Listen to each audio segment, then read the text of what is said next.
Energy, the holy grail, is a power source that's inexpensive and clean with no emissions. Well over 100 startups in Silicon Valley are working on it. One of them, Bloom Energy, is about to make public its invention, a little power plant in a box they want to put literally in your backyard. You'll generate your own electricity with the box, and it'll be wireless. The idea is to one day replace the big power plants and transmission line grid the way the laptop moved in on the desktop and cell phones supplanted landlines. It has a lot of smart people believing and buzzing, even though the company has been unusually secretive until now.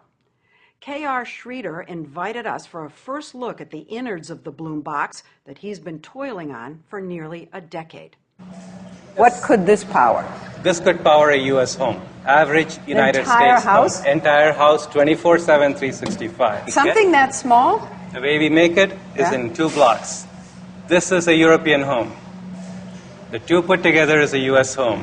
Because we use twice as much energy? Yeah, is that what and this will power 4 Asian homes. So 4 homes in India, your Absolutely. native country. 4 to 6 homes in our country. It sounds awfully dazzling. It is real. It works. He says he knows it works because he originally invented a similar device for NASA. He really is a rocket scientist. This invention working on Mars would have allowed the NASA administrator to pick up a phone and say, Mr. President, we know how to produce oxygen on Mars. So this was going to produce oxygen so people could actually live on Mars? Absolutely.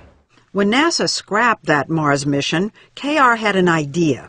He reversed his Mars machine, so instead of making oxygen, he pumped oxygen in.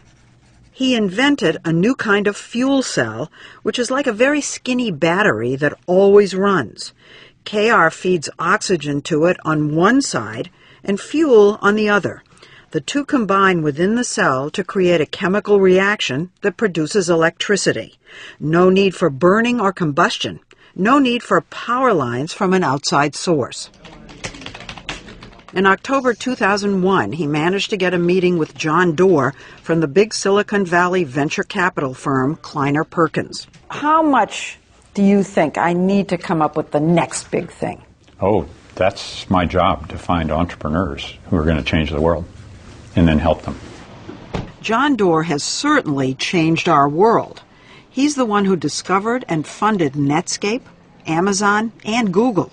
When he listened to K.R., the idea seemed just as transformative. Efficient, inexpensive, clean energy out of a box. But Google, 25 million. This man said how much money? At the time, he said over $100 million. Didn't smoke start coming out of your ears? And no? No. That was okay? That was okay. So nothing he said scared you? Oh, I wasn't at all sure it could be done. But there was a selling point. Clean energy was an emerging market worth gazillions. I like to say that the new energy technologies could be the largest economic opportunity of the 21st century. Was this your very first Clean energy investment? Yeah. This was the very first. Many followed, and the clean tech revolution in Silicon Valley was off and running, with startups that produce thin, flexible solar panels, harness wind with giant balloons, or develop new fuels from algae. But Bloom is among the most expensive. I heard actually so far, not just from Kleiner Perkins, but total $400 million. You're in the ballpark. With that kind of money comes a lot of buzz. In Silicon Valley, every time a company raises over $100 million and they haven't come out with a product yet, everybody starts getting the heebie-jeebies. Michael Kanellis is the editor-in-chief of the website Green Tech Media. You're very skeptical. I can see this, obviously.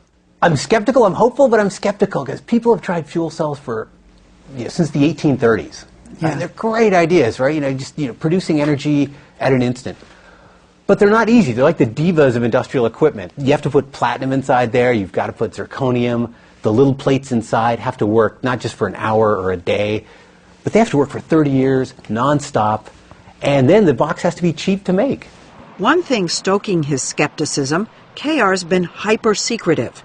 No sign on his building, a cryptic website, and no public progress reports.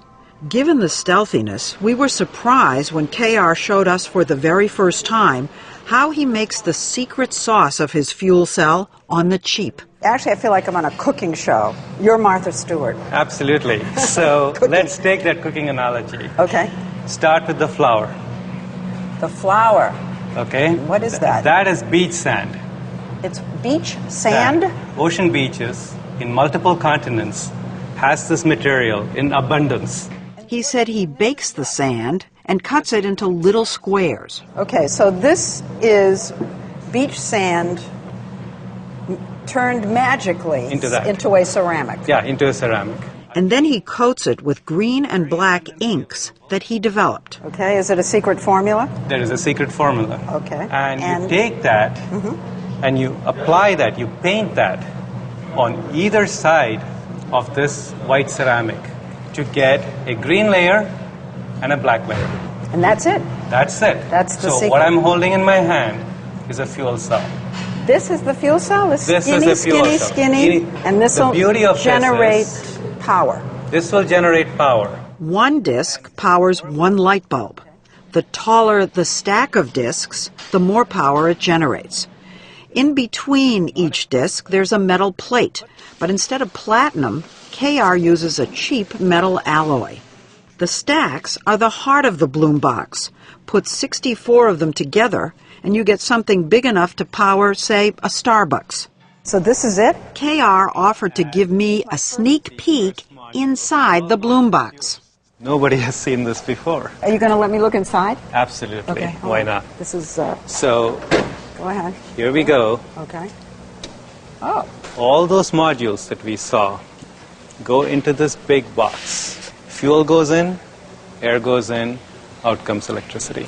Is the Bloom box intended to get rid of the grid? The Bloom box is intended to replace the grid Replace for the its grid. customers. It's cheaper than the grid. It's cleaner than the grid. Now, won't the utility companies see this as a threat and try to crush Bloom? No, I think the utility companies will see this as a solution. All they need to do is buy Bloom boxes, put them in the substation or the neighborhood, and sell that electricity. And They'll operate. buy these boxes? They buy nuclear power plants. They buy gas turbines from General Electric. To make power, you still need fuel. Many past fuel cells failed because they needed expensive pure hydrogen. Not this box. Our system can use fossil fuels, like natural gas. Our system can use renewable fuels, like landfill gas, biogas. Solar? We can use solar. You know, it's very difficult for us to come in here and make an evaluation. How are we supposed to know whether what you're saying is true? Why didn't we talk to our first customers? He already has customers. 20 large, well-known companies have quietly bought and are testing Bloom boxes in California. Like FedEx. We were at their hub in Oakland the day Bloom installed their boxes, each one costing $700,000 to $800,000. One reason the companies have signed up is that in California, 20% of the cost is subsidized by the state, and there's a 30% federal tax break because it's a green technology. In other words, the price is cut in half. We have FedEx. We have Walmart. You have Walmart? Absolutely. Staples? Staples. So who was the first? Google was the very first Google company. was the first. Yes. These 4 units have been powering a Google data center for 18 months. They use natural gas, but half as much as would be required for a traditional power plant. KR told us that 3 weeks in at Google, suddenly one of the boxes just stopped. Your heart just drops. Did you panic? For a short while? Yes. He fixed that, then there was another incident. The air filters clog up and air is not coming into the system because the highway is kicking dirt. You just flip the system around and the problem is gone. Another company that's bought and is testing the Bloom box so KR can work out the kinks is eBay. Its boxes are on the lawn in the middle of its campus in San Jose. These things fuel almost 15% of the power on this campus.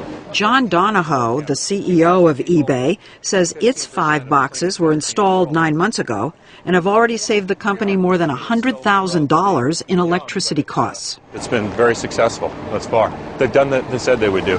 eBay's box